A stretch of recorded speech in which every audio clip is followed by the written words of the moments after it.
자, 나 65세 넘었다. 한번 손 들어봐. 65세 넘었다.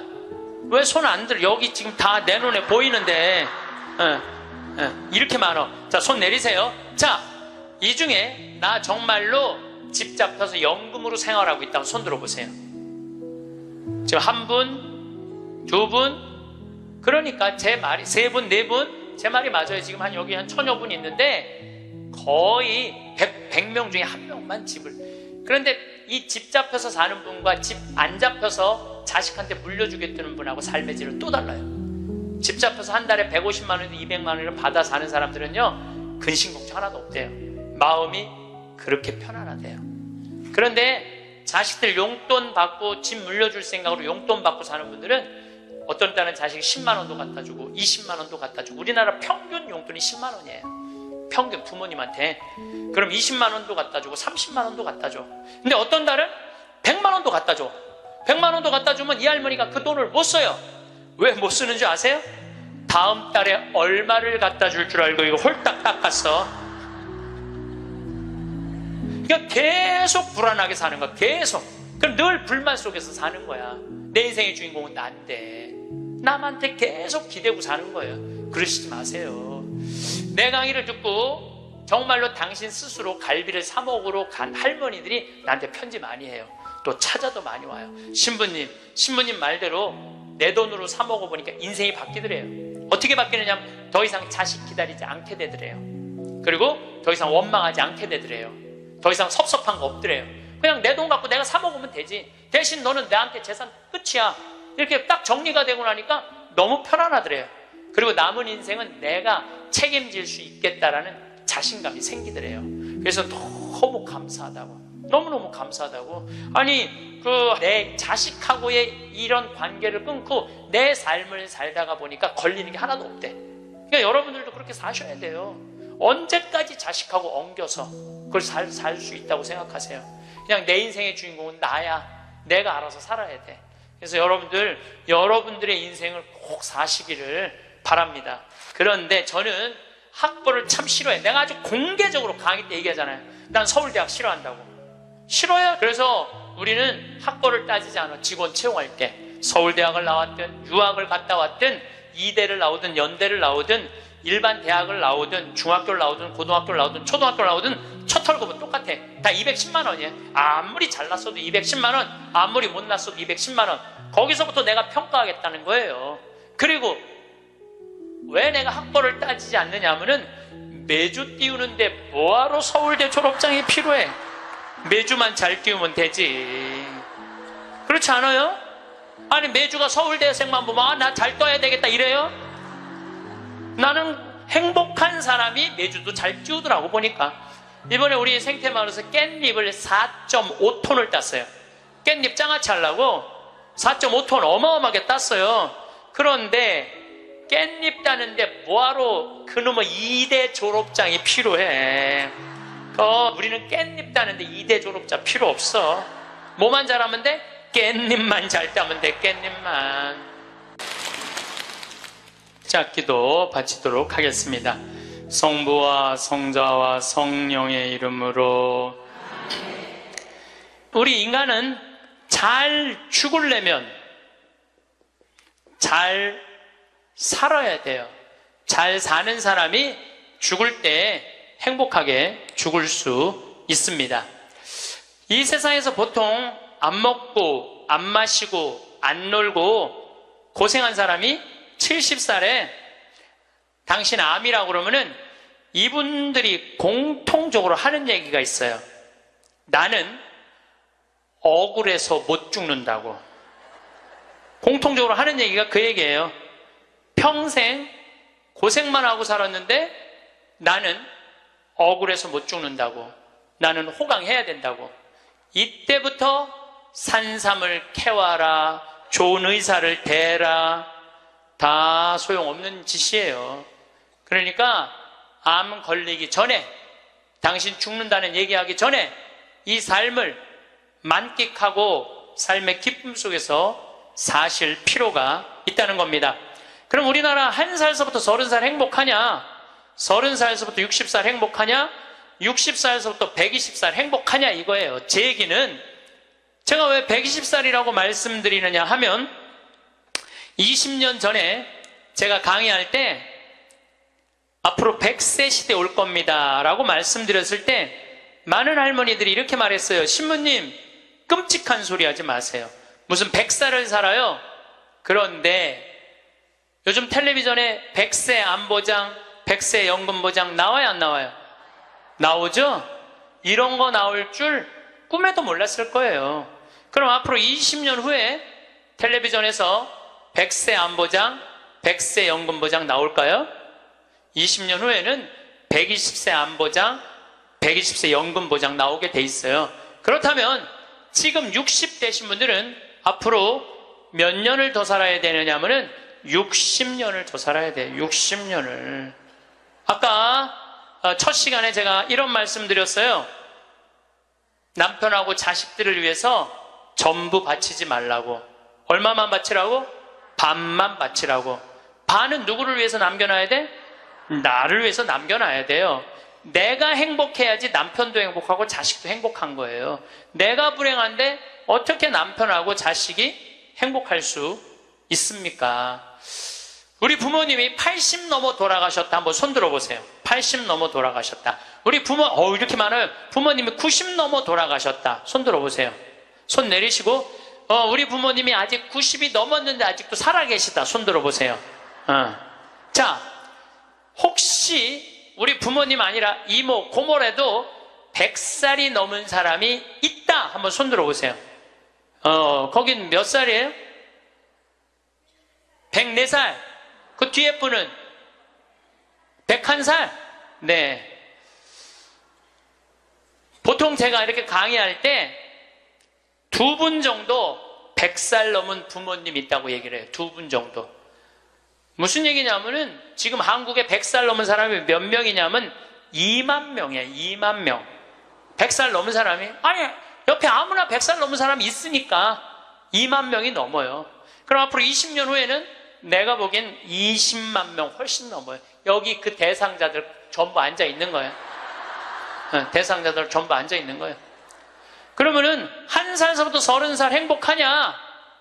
1살서부터 30살은 뭐 해야 되는 나이냐면은 엄마 아빠, 중요한 건 친구들하고 먹고 마시고 놀아야 되는 나이예요. 여러분들 사람이 되려면 책상 안에서 공부를 해야지 사람이 되는 게 아니에요. 사람이 되려면은 친구들하고 어우러져서 뛰어놀아야지 사람이 돼요. 엄마 아빠랑 그 정을 느끼면서 뜨거운 어머니의 사랑, 아버지의 사랑을 느끼고 살아야지 사람이 되는 거예요. 책상 안에서 공부만 한다고 사람이 되는 게 아니에요. 근데 초등학교 1학년 애가 엄마 아빠 친구들이랑 좀 먹고 마시고 놀라고 그랬더니 엄마 아빠가 이렇게 말합니다. 이놈의 새끼야, 네가 지금 먹고 마시고 놀 시간이 어디 있어? 공부해야지. 초등학교 1학년 애가. 제가 한동안 영어학원을 다녔어요. 잠비아 이제 가느냐고. 영어학원 이제 지하에다 주차를 해놓고 1층에 애들이 타요. 애들이 타면 초등학교 애들이 타는 거죠. 영어학원 온다고 타는데 요만한 애가 가방을 2개를 메요. 앞에 하나, 뒤에 하나. 내가 물어봐요. 너 몇 학년이냐? 초등학교 1학년요. 그래요. 이거 가방을 왜 2개냐? 이거 학교 가방, 이거 학원 가방. 딱 그래 애들이. 또 요즘 애들 중에 내가 너무 놀란 애들이 있어. 들어올 때 보면은 가방 안 메고 와요. 여행용 캐리어를 끌고 들어와. 여행용 캐리어를. 네, 캐리어를 끌고 다니는 애도 있어요. 보면은. 그러니까 초등학교 애가 학원을 13개까지 다니는 애를 봤어요. 얘는 엄마 아빠 친구들이랑 먹고 마시고 놀 시간이 없는 애예요. 중학교 올라가면은요. 중학교 올라가면은 자율학습 해야지. 보충학습 해야지. 학원 다녀야지. 엄마 아빠랑 먹고 마시고 놀 시간이 어디 있어. 얘는 인간은요 언제 행복하냐면은 먹고 마시고 놀 때 행복한 거예요. 이거는 내가 요즘 인문학 교수들 얘기를 들어보면 결론은 그거야. 근데 너는 나중에 행복해. 넌 지금 나중에 행복하려면 지금 먹고 마시고 놀지 말어. 그래갖고 먹고 마시고 놀지 못하게 해요. 그럼 너 서울대학 가서 먹고 마시고 놀아. 그럼 우리나라 서울대학 가는 애들은 공부하는 애들의 0.5%만 서울대학을 가요. 99%는 서울대학 못 가요. 99%는 가지도 못할 서울대학 때문에 20년 인생을 다 날려버리는 거예요. 얘네들은 먹고 마시고 놀지 못하는 거예요. 그래서 얘네들 안에 뭐가 없느냐면 기쁨이 없어요. 얘네들 안에 뭐가 없느냐면 행복이 없어요. 친구가 있어야지 사람은 행복한 거예요. 친구가 없는 사람은 판단력이 떨어지게 돼 있어요. 친구가 없는 사람은 정보가 취약할 수밖에 없어요. 그 부모로부터 받은 후광 외에는 아무것도 없었던 거예요. 지금 와서 보니까. 여러분들 자식들도 정말로 답답하게 키우고 싶으면 계속 학원 보내면 돼요. 예, 그러니까 제일 중요한 거는 먹고 마시고 노는 거예요. 그럼 얘가 30년 동안 30살 이후부터 너 행복해야 돼. 그래서 30살부터 얘가 삼성에 취직해갖고 행복할 수 있다고 생각하세요? 우리말에 이런 말이 있어요. 먹어본 놈이 먹고 놀아본 놈이 논다고. 먹고 마시고 노는 것도 아무나 먹고 마시고 노는 게 아니에요. 먹고 마시고 놀 줄 모르면은 얘는 나중에도 행복할 수가 없어요. 나는 직원들한테도 나중에 잘 안 해줘요. 언제 잘해줘? 지금 잘해줘. 지금 잘해주려면 지금 잘해줘. 네.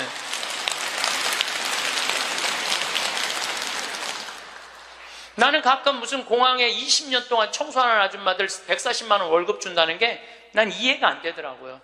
그건 식구로 생각하는 게 아니에요. 우리 집에 와서 일하면은 내 식구인데 적어도 우리 집에서 일을 하면서 인간의 품위는 유지하고 살아야 될 거 아니에요. 그러니까 대우를 잘해줘요.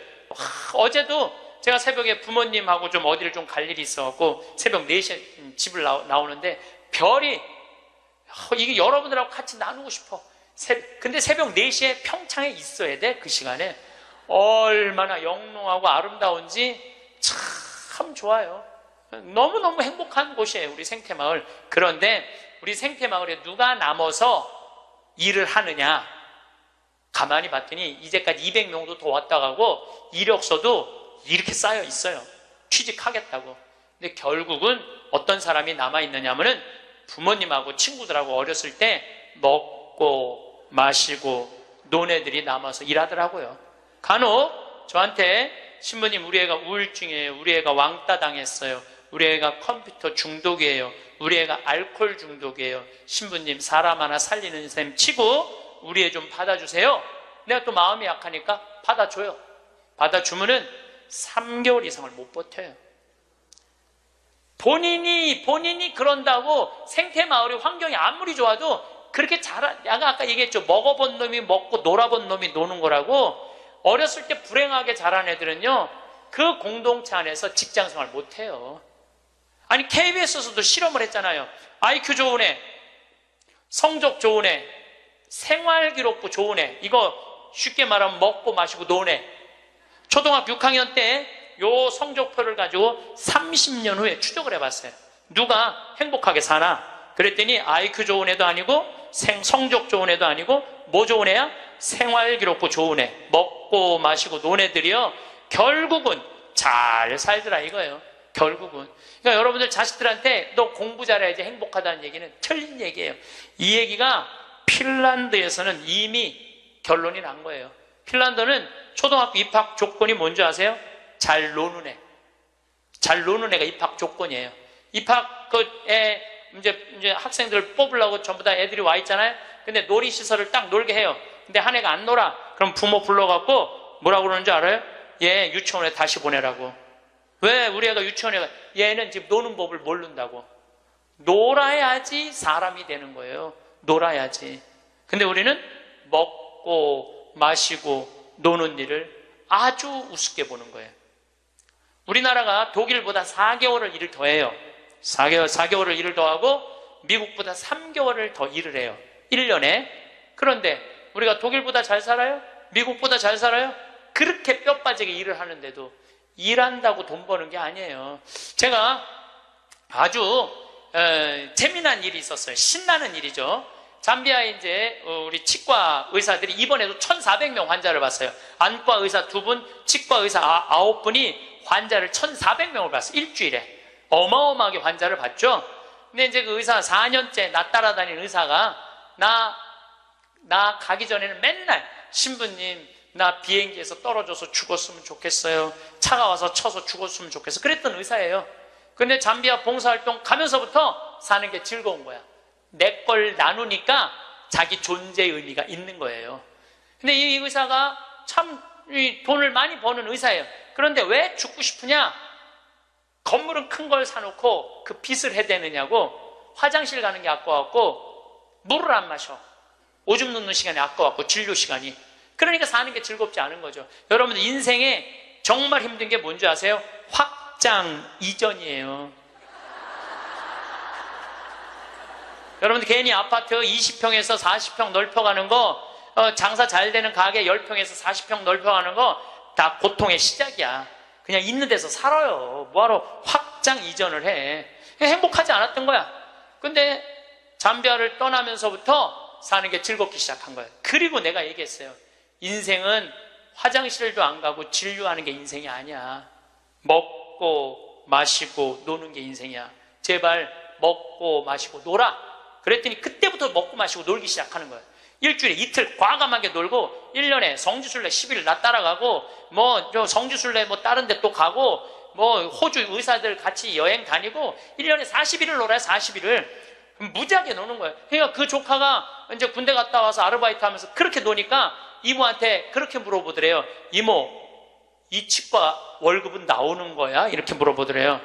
그런데 내가 물어봤어요. 그렇게 먹고 마시고 놀면서 진료할 때랑 화장실도 안 가고 진료할 때랑 어느 때 돈을 더 많이 버느냐? 그랬더니 요즘이 훨씬 많이 번대요. 그리고 세무서에서 연락 왔대요. 돈이 너무 많이 벌려갖고 세무조사 나올 테니까 직원들하고 또 어디 놀러 가라고. 그래서 이제 다음 달에 어디 정동진인가 직원들 데리고 놀러 간대요. 여러분들 집에서 청승 떨고 아무것도 안 마시고 지립대 일만 한다고 돈이 벌려지는 게 아니에요. 먹고 마시고 놀 때 돈도 많이 벌리는 거예요. 우리 생태마을 요즘 다 망한다고 그러잖아요. 우리 생태마을은 작년에 매출액이 45억이었는데 올해 50억이야. 50억. 얼마나 청국장 가루 깻잎 많이 팔리는지 몰라요. 하루에 2천만 원씩 팔려. 하루에 2천만 원씩. 요즘 내가 사장인데 내가 사장이 뭐 할 것 같아? 맨날 먹고 마시고 노는 거야. 맨날 먹고 마시고 노는 거야. 직원들 줄 거 다 주고 아끼지 않아요. 줄 거 다 주고. 그리고 이제 하도 이제 우리 신자가 아니라 비신자들이 물건을 많이 사니까 이제 사업자 등록을 해서 세금도 내요. 제가 세금을 내는데 1년에 2억 정도 세금이 나가요. 많이 나가요. 세금이. 그리고 우리 국장이 신부님 세금이 너무 많이 나가는데 현금은 신고하지 않아도 된다는 거예요. 그런 게 어디 있어? 현금도 다 신고해. 현금도 다시 한 푼도 빼지 말고 다시.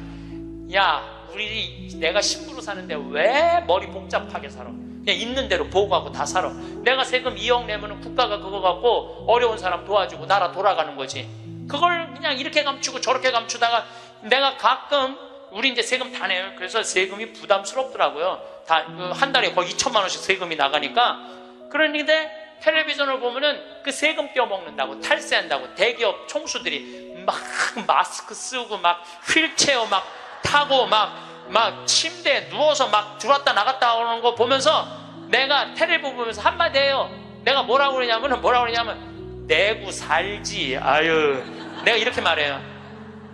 내고 살면 되지. 뭘 그렇게 돈이 많은데 그걸 그냥 돈을 아낀다고 나라 돈 빼먹어가면서 어려운 사람 나눠주는 거 빼먹어가면서 세금 내는 것도 내가 보기엔 자선이에요. 세금 내는 것도 국가가 잘 집행해야 되겠지만은 K, 미르 이건 악다군이에요. 그 돈 없는 기업들한테 그 돈 뺏어가는 건 그건 악다군이 아니에요. 그 돈 갖고 직원들한테 저기 막 보너스나 주고 여행이나 보내주지. 그럼 대한민국이 밝을 텐데. 요즘 국회가 참 많이 싸우죠. 치지도 않고 싸워. 내가 보기엔 야 어떻게 김정은이 치지도 않고 핵 실험하듯이 우리나라 국회의원들도 치지도 않고 싸워. 그런데 여소야대가 돼갖고 협치한다고? 그것도 말도 안 되는 소리예요. 우리나라 국회의원들이 안 싸우는 날은 언제 안 싸우느냐면 초등학교 교육제도가 바뀌는 거예요. 초등학교 교육제도가 노는 걸로 바뀌는 거. 여러분들 우리는 자녀들한테 행복을 가르쳐야 돼. 자녀들한테. 근데 우리는 공부를 가르치고 있어. 애들한테 이 세상에 와갖고 행복한 걸 가르쳐야 되는데 공부를 가르치고 있어요.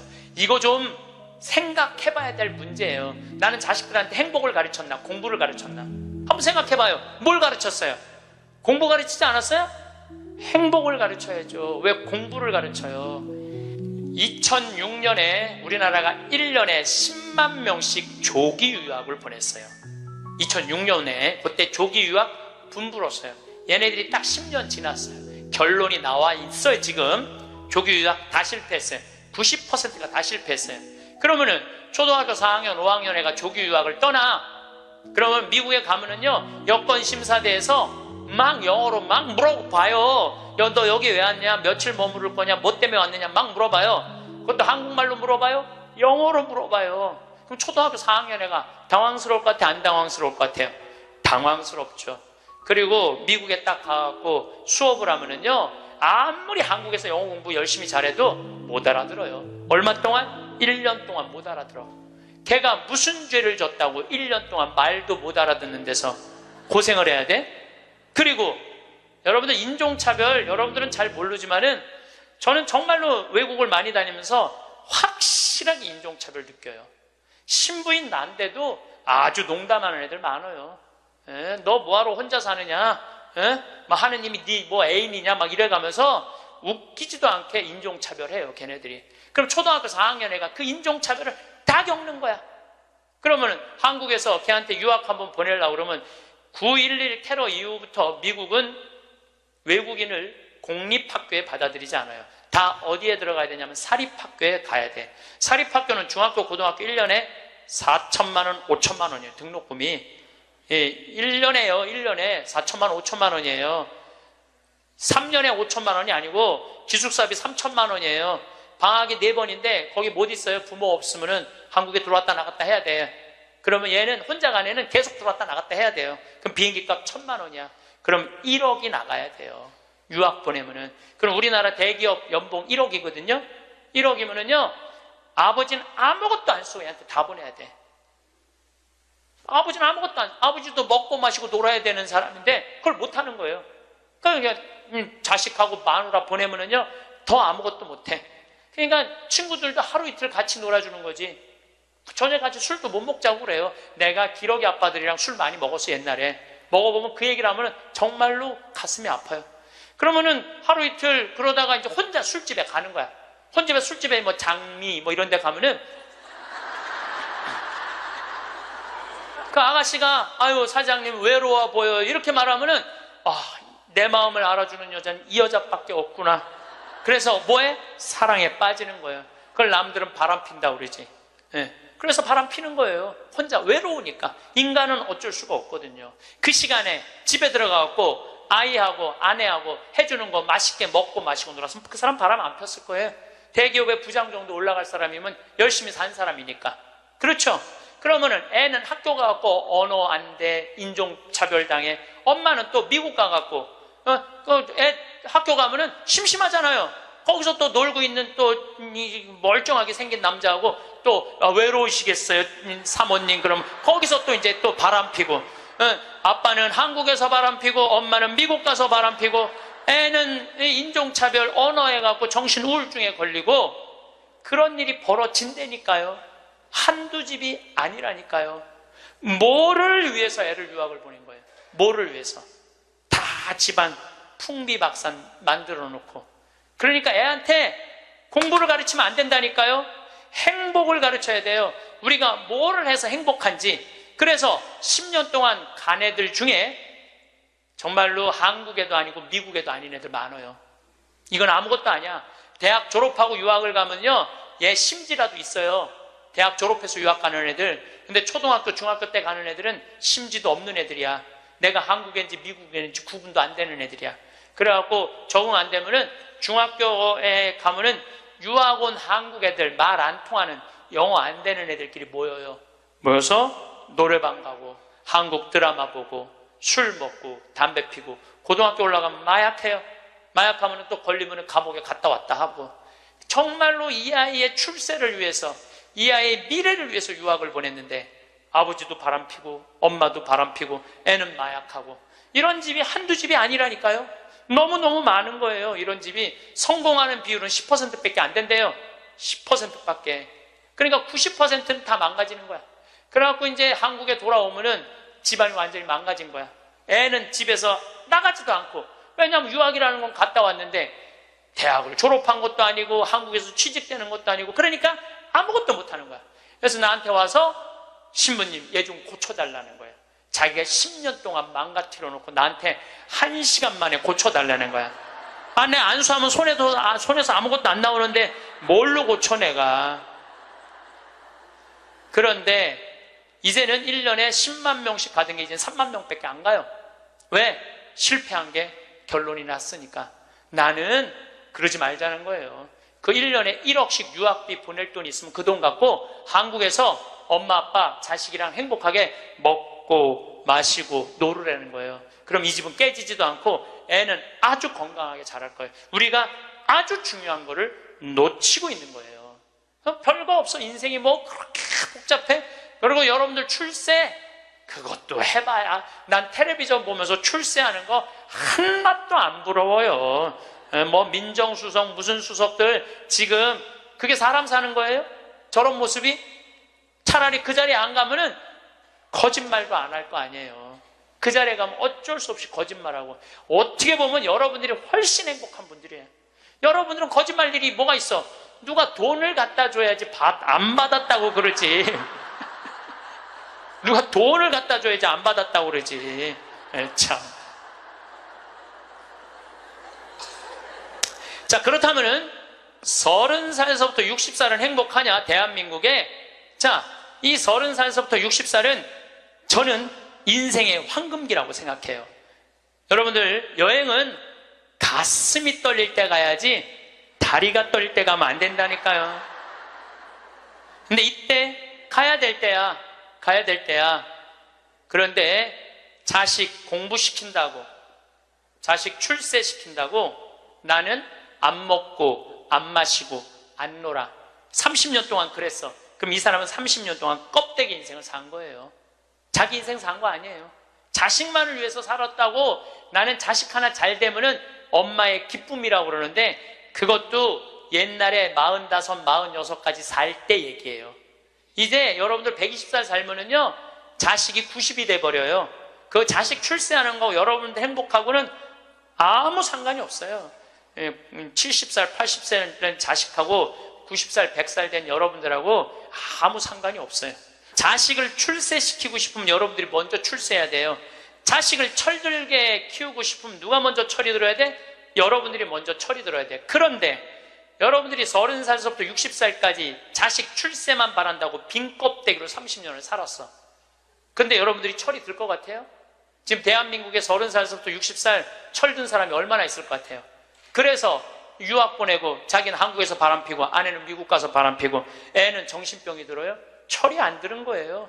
삶의 의미가 뭔지 모르고 살고 있는 거예요. 진정한 삶의 기쁨이, 진정한 삶의 행복이 뭔지 모르고 사는 거예요. 정말로 자식을 행복하게 키우고 싶어? 여러분들이 행복해야 돼요. 여기 이 셰익스피어가 아주 재미난 글을 썼어요. 중년에게 주는 9가지 교훈이라는 글을 썼어요. 한번 이 사람 한 400년 전 사람이 쓴 것 같은데 보세요. 첫째, 학생으로 계속 남아있어라. 배움을 포기하는 순간 우리는 폭삭 늙기 시작한다. 그러니까 여러분들 학생이기를 포기하면 안 된다는 거예요. 끊임없이 배워야 돼. 애만 배우는 게 아니야. 여러분들 배우셔야 돼요. 공부도 하고. 저는 제가 30살에 환경공학을 공부했어요. 얼마나 좋은 공부였는지 몰라. 내가 다닌 학교는 나는 아주대학 산업대학원을 다녔어요. 그런데 요즘 대학원 조금 돈이 좀 들어가서 그렇지 많아요. 가면은 뭐 내가 빵점도 받고 그랬지만은 그래도 석사학위도 받았어요. 공학 석사학위도 아주 재밌어요. 그리고 40이 돼갖고 글 쓰는 거 배웠어요. 글 쓰는 거 배워갖고 이 책도 지금 5권인가 책 냈잖아요. 얼마나 좋은지 몰라요. 요즘은 내가 유튜브를 통해서 정말 많이 배우고 있어요. 배우니까 참 재밌어요. 사는 게. 그러니까 여러분들도 배우는 걸 포기하시면 안 돼요. 둘째, 과거를 자랑하지 마라. 옛날 이야기밖에 가진 것이 없을 때 당신은 처량해진다. 삶을 사는 지혜는 지금 가지고 있는 것을 즐기는 것이다. 이거 셰익스피어도 똑같이 말했어. 지금 가지고 있는 것을 즐기는 거야. 지금. 그러니까 뭐 나중도 생각하지 말어. 옛날도 생각하지 말어. 지금 오늘을 즐기면 되는 거예요. 있는 돈 갖고 나중에 쓰려고 그냥 쥐고 있지 말고 쓰세요. 내가 쓰라는 건 사치하라는 게 아니에요. 돈도 규모 있고 멋있게 쓸 수 있거든요. 쓰는 법도 나는 배워야 된다고 생각을 해. 세 번째, 젊은 사람과 경쟁하지 마라. 대신 그들의 성장을 인정하고 그들에게 용기를 주고 그들과 함께 즐겨라. 이것도 참 좋은 얘기 같아요. 그래서 나는 우리 여주에 우리 젊은 신부님들 계속 많이 초청하고 있어요. 함께 같이 하자고. 근데 참 젊은 신부들이 같이 있으면 참 좋아요. 저는 우리 생태마을의 부관장 모임을 한 달에 한 번 꼭 해요. 출신 부관장 신부님들, 그 신부들이 싫어할 수도 있지만은 한 달에 한 번 젊은 신부들을 모이면은 내가 모르는 거 너무너무 많이 알려줘요. 그들과 함께 즐길 수 있는 것만 해도 좋은 거죠. 넷째, 부탁받지 않는 충고는 굳이 하려고 마라. 늙은이의 기우와 잔소리로 오해받는다. 이것저것 챙겨나지 말라는 거예요. 우리 어머니가 그런 거 참 잘하는데 챙겨나지 말라는 거예요. 다섯째, 삶의 철학으로 삶을 철학으로 대체하지 말아라. 삶을 살으라는 얘기예요. 로미오가 한 말을 기억하라. 철학이 줄리엣을 만들 수 없다면 그런 철학은 지워버려라. 삶을, 현실을 살으라는 얘기예요. 괜히 개똥 철학하지 말고. 여섯째, 아름다움을 발견하고 즐겨라. 약간의 심미적 추구를 게을리하지 말아라. 그러니까 제가 이번 주 이선이 대전 공연이에요. 서울의 공연을 보니까 없더라고. 우리 평창은 대전이나 서울이나 거리가 똑같아. 그래서 이제 대전으로 가는데 점점 나이를 먹으면 먹을수록 공연도 많이 가요. 저는 여기 삼성 여기 뭐 스퀘어인가 여기 공연 많이 와요. 예술의 전당도 많이 와요. 많이 와야 1년에 많이 온다고 그래요. 1년에 두세 번이야. 그 두세 번이라도 공연을 즐길 수 있으면 삶이 굉장히 풍요로워지더라고요. 또 일곱째, 늙어가는 것을 불평하지 마라. 가엾어 보인다. 몇 번 들어주다 당신을 피하기 시작할 것이다. 나 늙은 거 자랑하지 말라는 거예요. 그것도 맞는 얘기 같아요. 늙은 거 누가 뭐 알아주기는 해요. 아무도 안 알아주죠. 나이 먹은 거 자랑 아니야, 내가 보기에는. 그리고 나이를 먹으려면 곱게 먹어야 돼. 나이 값을 하면서 늙어가야지. 나이 값도 못하고 나이만 디립다 먹으면 그게 뭐가 자랑이에요. 여덟 번째, 젊은 사람에게 세상을 다 넘겨주지 말아라. 이건 뭐냐면 재산 주지 말라는 거예요. 그들에게 다 주는 순간 천덕꾸러기가 될 것이다. 여러분들 아까 제가 말씀드렸죠? 자식하고 남편한테 다 주지 말고 얼마만 주라고? 반만 주세요. 항상 오늘부터 마음도 반만 주세요. 다 주지 말고. 두 딸에게 배신당한 리어 왕처럼 춥고 배고픈 노년을 보내며 두 딸에게 죽게 될 것이다. 이 리어 왕이라는 이 셰익스피어 이 작품을 읽어보면 굉장히 재밌어요. 딸들한테 자기 왕권을 다 넘겨줘요. 왕권 넘겨준 딸 때문에 이 사람 죽어요. 왕이 결국은. 그러니까 여러분들도 자식들한테 다 넘겨주지 마세요. 여러분들의 인생을 사세요. 아직 여러분들 한참 남아있거든요. 아홉 번째, 죽음에 대해 자주 말하지 마라. 죽음보다 확실한 것은 없다. 인류 역사상 어떤 예외도 없었다. 확실히 오는 것을 일부러 맞으러 갈 필요는 없다. 삶을 탐닉해라. 그때까지 삶을 먹고 마시고 즐겨라, 이 얘기예요. 먹고 마시고 즐겨라. 우리는 살기 위해 여기에 왔노라. 즐겁게 살라고 여기에 온 거란 얘기예요. 그러니까 이 30부터 60까지 여러분들은 나는 자식을 위해서 아무것도 안 한다, 이런 생각하지 말라는 거예요. 내 삶을 살아가라는 거예요. 그러면 60살서부터 120살은 행복하냐? 60살서부터 120살 나는 자식한테 바라는 거 하나도 없어. 나는 보상 심리가 없어. 이거 다 거짓말이에요. 자식한테 왜 바라는 게 없어요? 얼마나 많이 바라는데요. 자식이 용돈 안 갖다 주고 전화 안 하고 찾아오지 않으면 섭섭하다고 얘기합니다. 여기 있는 분들 다 그렇게 얘기해요. 얘기 안 하는 분들 거의 없다고 보면 돼요. 그런데 여러분들 60살서부터 120살까지 어떻게 자식이 60년 동안 효도를 할 수가 있어요? 그게 가능하다고 얘기 들어요? 그런 생각 드세요? 나는 60년 동안 효도 받아 먹을 거야. 60살서부터 120살까지. 이거는 있을 수 없는 얘기예요. 그리고 늙어서 자식이 효도하면 행복하고 자식이 효도하지 않으면 불행하고. 왜? 늙어서 행복을 자식한테 떠넘겨. 그냥 내가 행복하면 안 돼요? 왜 자식한테 그걸 힘든 걸 넘겨요?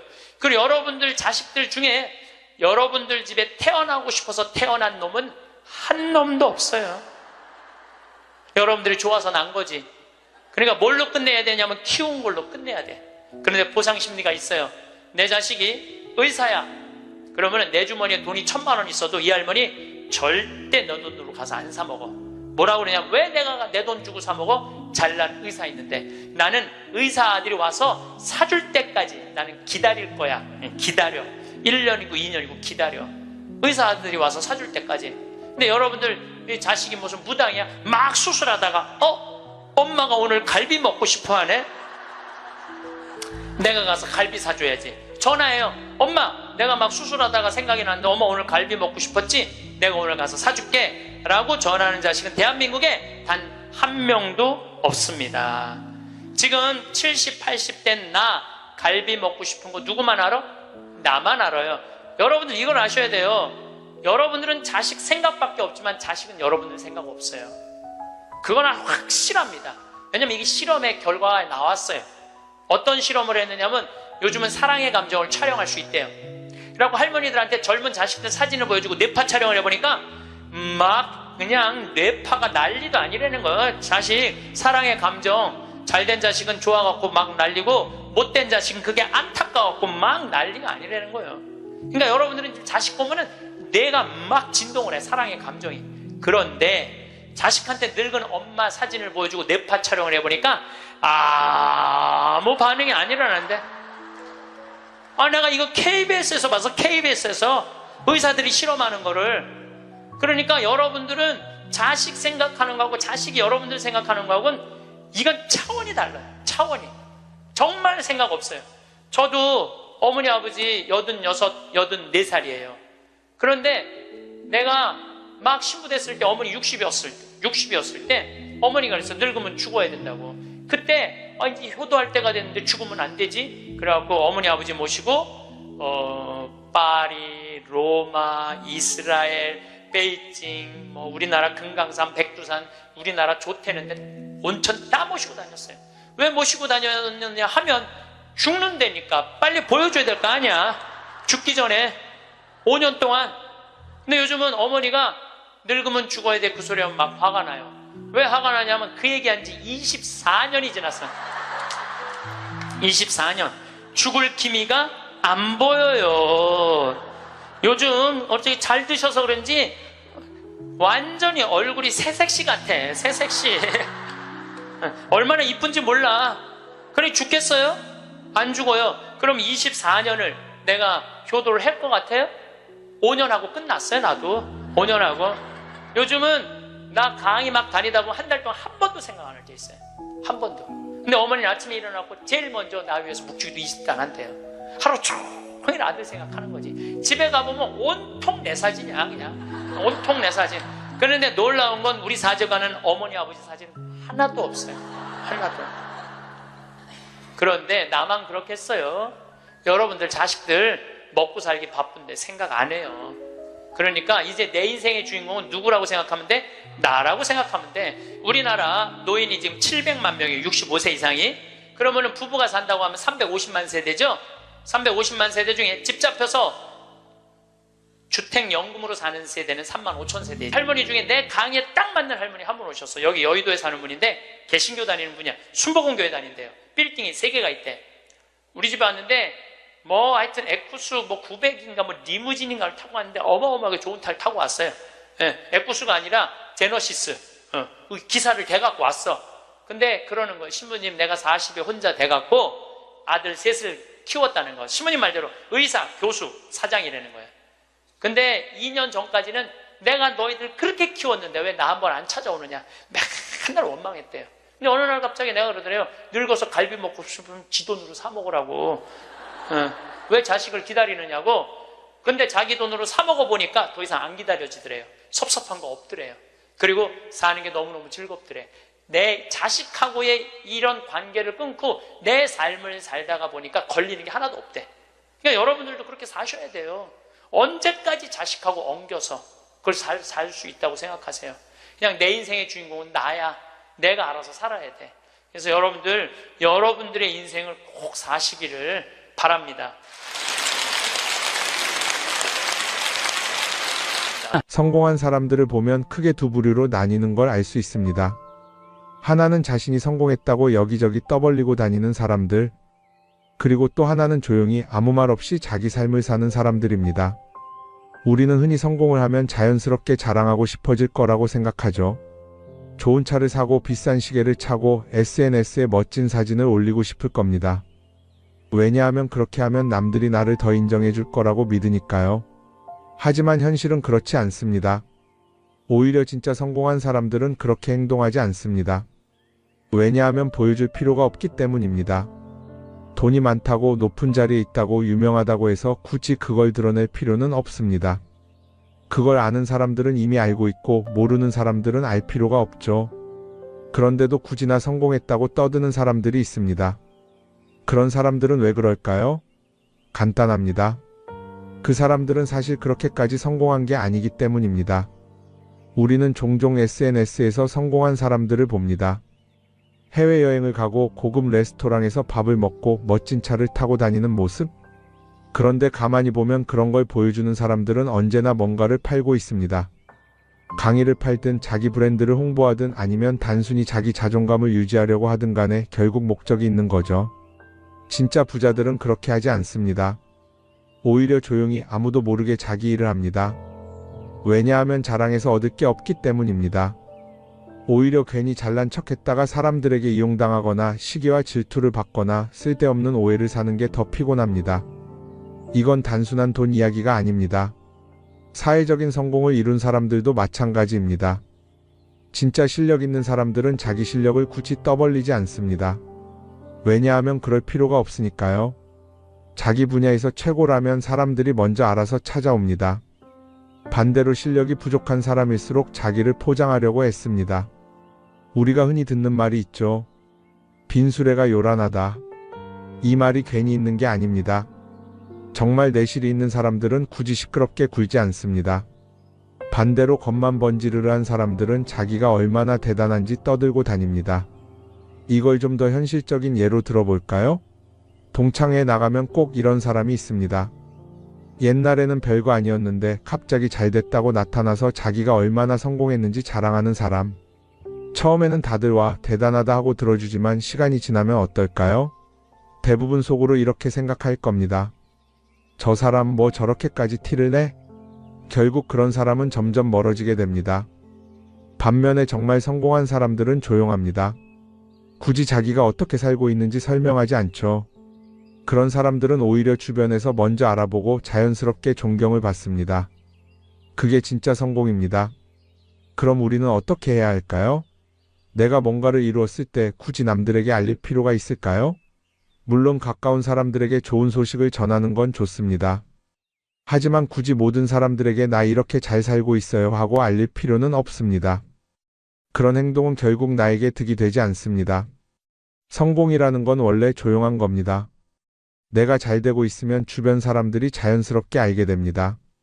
굳이 내가 말하지 않아도 내 행동과 태도에서 묻어나오게 되어 있습니다. 그러니 굳이 보여주려고 애쓰지 마세요. 오히려 그게 더 진짜 성공한 사람의 태도입니다. 사람은 사회적 동물이라고 하잖아요. 혼자 살아갈 수 없고 결국 사람과의 관계 속에서 기쁨도 얻고 때로는 상처도 받습니다. 그런데 한 가지 생각해 볼 게 있어요. 우리가 정말 인간관계가 필요해서 맺고 있는 걸까요? 아니면 그냥 그래야 한다고 배워서 어쩔 수 없이 유지하고 있는 걸까요? 어릴 땐 친구 많으면 좋다고 하죠. 사회생활에서도 인맥이 중요하다는 말을 많이 합니다.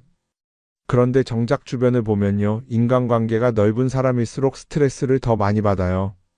전화벨이 울릴 때마다 이번엔 또 무슨 부탁일까 싶고 단체 채팅방에서 메시지가 올 때마다 이걸 또 어떻게 대답해야 하나 고민하죠.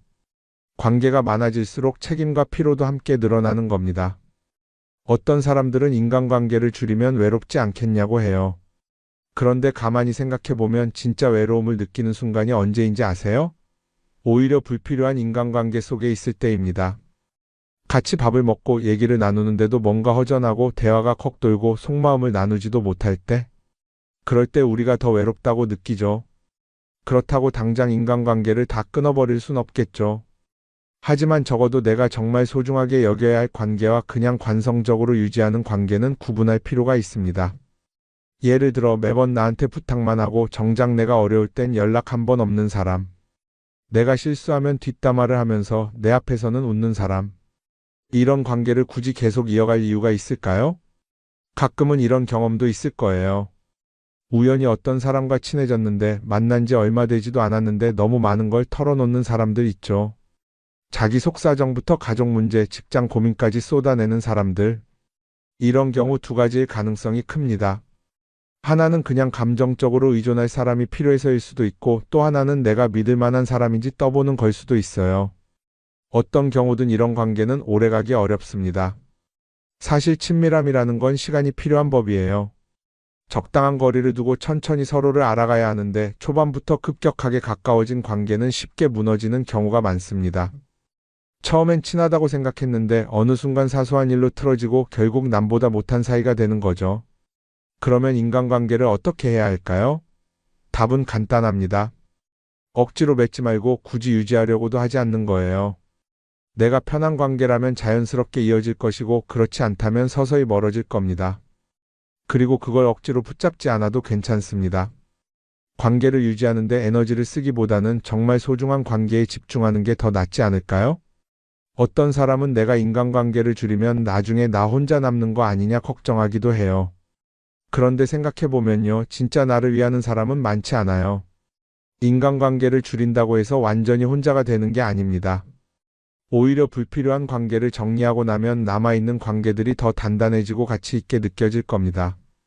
예전엔 인맥이 자산이라는 말을 많이 했어요. 그런데 요즘은 꼭 그렇지도 않죠. 오히려 불필요한 인간관계가 많으면 그게 짐이 될 수도 있어요. 적당한 거리, 적당한 선. 이걸 잘 지키는 게 결국엔 가장 편한 인간관계를 유지하는 방법 아닐까요? 한번 곰곰이 생각해 보세요.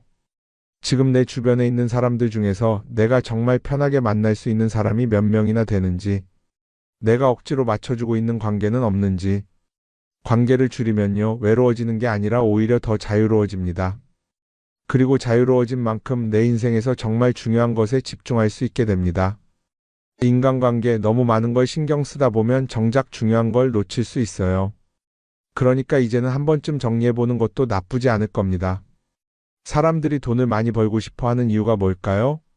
단순히 돈이 많으면 좋으니까? 물론 그것도 있겠지만 사실 돈을 원하는 진짜 이유는 더 나은 삶을 살기 위해서겠죠. 그런데 문제는 돈을 많이 번다고 해서 반드시 삶이 나아지는 건 아니라는 겁니다. 오히려 더 많이 벌수록 더 많이 쓰게 되는 경우가 많아요. 가끔 이런 생각해 본 적 없으세요? 예전에는 돈이 지금보다 훨씬 적었는데 이상하게 그때가 더 여유로웠던 것 같다. 왜 그럴까요? 사실 우리가 원하는 건 돈 그 자체가 아니라 돈을 통해 얻을 수 있는 자유인데 돈을 벌면 벌수록 그 자유를 잃어버리는 경우가 많아요. 더 좋은 차, 더 좋은 집, 더 좋은 옷을 사면서 점점 더 많은 돈이 필요해지고 결국엔 돈을 벌기 위해 또다시 일해야 하는 악순환에 빠지게 되는 거죠. 한번 생각해 봅시다. 우리가 정말 필요해서 뭔가를 사는 경우가 얼마나 될까요? 필요해서라기보다는 남들이 가지고 있으니까 없어 보이기 싫으니까 혹은 그냥 기분 전환을 위해서 소비하는 경우가 훨씬 많아요. 그리고 그런 소비를 할 때마다 스스로 이렇게 합리화를 하죠. 이 정도는 나를 위한 투자야. 그런데 가만히 보면 그 소비가 진짜 나를 위한 소비인지 아니면 그냥 사회가 만든 기준에 끌려가고 있는 건지 헷갈릴 때가 많습니다. 예를 들어 예전에는 스마트폰 하나면 충분했는데 이제는 스마트워치도 있어야 하고 무선 이어폰도 필요하고 태블릿도 있어야 할 것 같고 하나를 사면 또 다른 무언가가 필요해지는 시기예요. 사실 이건 우리가 그렇게 만들어진 겁니다. 광고도 그렇고 SNS도 그렇고 자꾸 우리에게 이렇게 말하죠. 이걸 사야 더 행복해질 수 있어요. 그런데 정작 그걸 사고 나면 어때요? 처음 며칠은 좋죠. 그런데 시간이 지나면 또 다른 걸 사고 싶어져요. 왜냐하면 물건이 우리를 오래 행복하게 만들어주지는 않거든요. 특히 요즘은 SNS가 이런 소비 심리를 더 부추기는 것 같아요. 예전에는 친구들끼리 만나서 나 새로 샀어 하고 자랑하는 게 전부였는데 이제는 SNS에 올리면서 전 세계 사람들에게 보여주잖아요.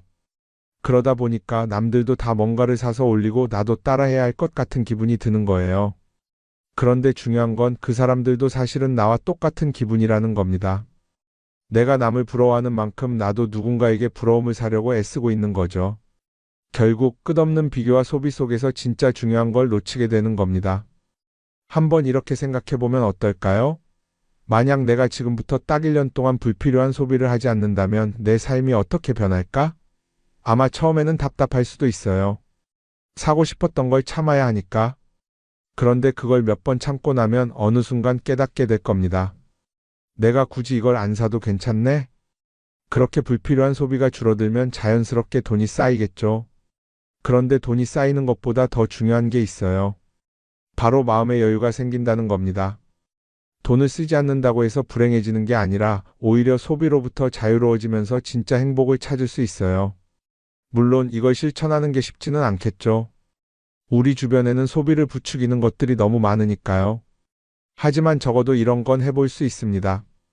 뭔가를 사고 싶을 때 한 번만 스스로에게 물어보는 거예요. 이게 정말 나한테 필요한 걸까? 아니면 그냥 순간적인 욕심일까? 만약 그 질문을 던졌을 때 5초 안에 당연히 필요하지 라는 답이 나오지 않는다면 사실 그건 없어도 되는 물건일 가능성이 큽니다. 정말 필요한 건 고민할 필요도 없이 바로 떠오르거든요. 그러니까 이제는 한 번쯤 생각해 봐야 할 것 같아요. 나는 지금 내가 원하는 삶을 살고 있는 걸까? 아니면 남들이 만든 기준에 맞추기 위해 내 시간을 팔고 있는 걸까? 소비를 줄인다는 건 단순히 돈을 아끼는 게 아닙니다. 그건 결국 내 삶의 선택권을 되찾는 일이거든요. 돈을 많이 버는 것도 중요하지만 더 중요한 건 그 돈을 어떻게 쓰느냐입니다. 그리고 때로는 아무것도 사지 않는 게 최고의 선택일 수도 있어요. 우리는 요즘 SNS 없이 사는 게 거의 불가능한 시대에 살고 있죠. 아침에 눈 뜨자마자 휴대폰을 확인하고 출근길에도 SNS를 보고 잠들기 전까지도 계속 들여다봅니다. 그러면서 남들이 어떻게 사는지 보고 나도 모르게 비교하게 되고 때로는 초조해지기도 하죠. SNS에 올라오는 사진들 한번 보세요. 맛집에서 멋진 음식을 먹고 해외여행을 다니고 좋은 옷을 입고 성공한 삶을 사는 사람들. 그런데 가만히 보면 이 사람들이 정말 행복해서 저런 사진을 올리는 걸까요? 아니면 그냥 행복해 보이고 싶은 걸까요? 실제로 SNS에 가장 많이 올라오는 사진이 뭔지 아세요? 남들이 부러워할 만한 순간들입니다. 집에서 편하게 쉬고 있는 모습이나 출근길에 지친 얼굴, 어제 먹다 남은 배달 음식 사진 같은 건 잘 안 올리죠. 대신 멋진 레스토랑, 명품 가방, 고급 호텔 같은 것들이 올라옵니다. 왜 그럴까요?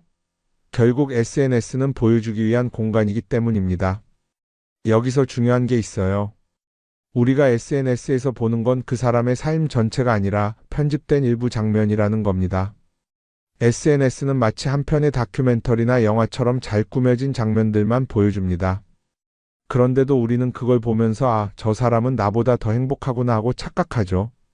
예를 들어 SNS에서 한 친구가 해외여행을 가서 아름다운 풍경을 찍어 올렸다고 해볼게요. 우리는 그걸 보면서 부럽다, 나도 저렇게 살고 싶다라고 생각하겠죠. 그런데 정작 그 친구는 사진을 찍고 나서도 일 때문에 스트레스를 받고 있을 수도 있고 여행 비용을 감당하느라 카드가 걱정을 하고 있을 수도 있습니다. 그 부분은 우리는 알 수가 없죠. 그런데 문제는 이렇게 남들과 비교하는 습관이 쌓이면 결국 내 삶이 초라하게 느껴진다는 겁니다. 원래는 그냥 조용히 살아도 괜찮았는데 SNS를 보고 나면 나만 뒤처지는 것 같고 뭔가를 더 해야 할 것 같고 괜히 불안해지죠. SNS는 기본적으로 사람들의 비교 심리를 자극합니다. 남들이 가진 걸 나도 갖고 싶게 만들고 남들이 하는 걸 나도 해야 할 것 같은 기분이 들게 만들죠. 그러다 보니 필요하지도 않은 걸 사게 되고 무리해서라도 화려한 곳에 가게 되고 남들에게 보여주기 위해 사는 삶을 살게 됩니다. 그럼 어떻게 해야 할까요? 사실 정답은 간단합니다. SNS에서 보이는 것들을 곧이곧대로 믿지 않는 것입니다. 그리고 더 중요한 건 남과 비교하는 걸 멈추는 것이에요. 어떤 사람이 비싼 차를 타고 다닌다고 해서 그 사람이 꼭 행복한 건 아닙니다. 좋은 차를 타고 다니지만 밤마다 사업 걱정에 잠 못 이루는 사람도 많아요. 반대로 대중교통을 이용하지만 마음 편하게 사는 사람도 있죠. 결국 행복은 보이는 것이 아니라 느끼는 것입니다. SNS를 덜 보면 덜 불행해진다는 연구 결과도 있어요. 하루 종일 남의 삶을 보면서 비교하는 시간을 줄이면 내 삶에 집중할 수 있는 시간이 많아지는 겁니다. SNS를 완전히 끊을 필요는 없지만 최소한 그 안에 있는 것들이 전부 진짜라고 생각하지 않는 태도는 필요합니다. 우리는 누구나 자신만의 속도로 살아가고 있어요. 남들은 남들대로 사는 거고 나는 나대로 살면 됩니다. SNS에서 남들의 화려한 모습을 볼 때마다 한 번쯤 이렇게 생각해 보세요. 이건 그 사람이 보여주고 싶은 삶일 뿐이다. 그러면 조금은 편해질 겁니다. 사람들은 다들 자기 인생을 살아간다고 생각하죠. 그런데 가만 보면 정말 자기 인생을 사는 사람이 얼마나 될까요? 많은 사람들이 사실은 남이 만들어 놓은 기준에 맞춰서 살고 있어요. 좋은 대학, 좋은 직장, 좋은 차, 좋은 집. 다들 이런 걸 목표로 삼지만 정작 내가 원하는 삶이 뭔지 깊이 생각해 본 적이 없는 경우가 많아요. 이건 어릴 때부터 교육받아온 방식과도 관련이 있어요. 우리는 어릴 때부터 이렇게 살아야 한다는 틀 안에서 자라죠. 공부 열심히 해서 좋은 성적을 받아야 하고 좋은 직장을 가져야 하고 결혼도 적당한 때에 해야 하고 마치 인생이 정해진 수순이라도 있는 것처럼요. 그러다 보니 나 스스로 정말 원하는 걸 고민하기보다는 그냥 남들이 정해놓은 목표를 따라가게 돼요. 그런데 이렇게 남의 기준에 맞춰서 살다 보면 어느 순간 공허함을 느끼게 됩니다. 이게 정말 내가 원했던 삶인가? 하는 의문이 들 때가 오죠. 어릴 땐 성적이 목표였고 사회에 나와서는 연봉이 목표였고 결혼하고 나서는 아이 교육이 목표였는데 그 목표를 이루고 나면 허무한 거예요. 계속 뭔가를 이루긴 했는데 정작 나는 어디에 있는지 모르겠는 거죠. 진짜 중요한 건 내가 원하는 게 뭔지를 아는 것이에요. 그런데 이게 쉽지 않죠. 오랫동안 남의 기준대로 살아왔기 때문에 막상 내가 정말 원하는 게 뭐지? 하고 물어보면 선뜻 대답하기 어려운 경우가 많아요. 하지만 이 질문을 하지 않으면 우리는 평생 남이 정한 기준 속에서 살게 됩니다. 그럼 어떻게 해야 할까요? 첫 번째로 필요한 건 내가 왜 이런 생각을 하게 됐는지 스스로 점검하는 거예요. 예를 들어 내가 비싼 차를 사고 싶다고 생각한다면 그게 정말 내 필요 때문인지 아니면 남들에게 잘 보이기 위해서인지 한번 따져봐야 해요. 만약 남들이 나를 어떻게 볼까 하는 게 더 중요하다면 그건 내 기준이 아니라 사회가 만들어 놓은 기준일 가능성이 큽니다. 두 번째는 다른 사람의 의견에 휘둘리지 않는 연습을 하는 거예요. 우리는 살아가면서 끊임없이 남들의 평가를 받죠. 그 나이에 그런 걸 시작한다고? 지금 그게 가능하겠어? 이런 말들이 우리를 흔들어 놓습니다. 그런데 그런 말에 신경 쓰다 보면 결국 아무것도 하지 못하게 돼요. 중요한 건 남들이 뭐라고 하든 내가 결정하는 거예요. 물론 남의 조언을 들을 수도 있고 참고할 수도 있죠. 하지만 최종 결정은 항상 내 몫이어야 합니다. 내가 결정하고 내가 책임지는 거. 그렇게 해야 내 삶을 온전히 내 것으로 만들 수 있어요. 세 번째는 내가 한 선택에 책임지는 자세를 가지는 거예요. 많은 사람들이 무언가를 선택하고 나서도 후회하죠. 괜히 이걸 했나? 이 선택이 잘못된 건 아닐까? 그런데 한 가지 확실한 건 후회한다고 해서 과거가 바뀌지는 않는다는 거예요. 내가 한 선택이라면 그 선택이 틀렸다고 해도 받아들이고 그 안에서 최선을 다하는 게 더 중요해요. 이렇게 말하면 그럼 실수하면 어떡하죠? 라고 걱정하는 분들도 있을 거예요. 하지만 생각해보면 우리가 실수를 두려워하는 이유도 결국 남의 시선 때문이에요. 내가 실패하면 남들이 날 어떻게 볼까? 이런 걱정이 더 크죠. 그런데 남들은 생각보다 우리한테 관심이 없어요. 우리가 성공하든 실패하든 남들은 자기 삶을 사느라 바빠요. 그러니까 내 인생의 주인은 결국 나 자신이라는 걸 명확히 할 필요가 있어요. 내 선택을 하고 그 선택에 책임지면서 남이 아니라 나에게 맞는 길을 찾는 것. 그게 진짜로 내 삶을 살아가는 방법이 아닐까요? 어쩌면 우리는 너무 오랫동안 이렇게 살아야 한다는 틀 속에 갇혀 있었는지도 모릅니다. 하지만 이제는 한 번쯤 생각해 봐야 합니다. 나는 진짜 내 삶을 살고 있는가? 그리고 만약 아니라면 지금부터라도 조금씩 바꿔보면 어떨까요?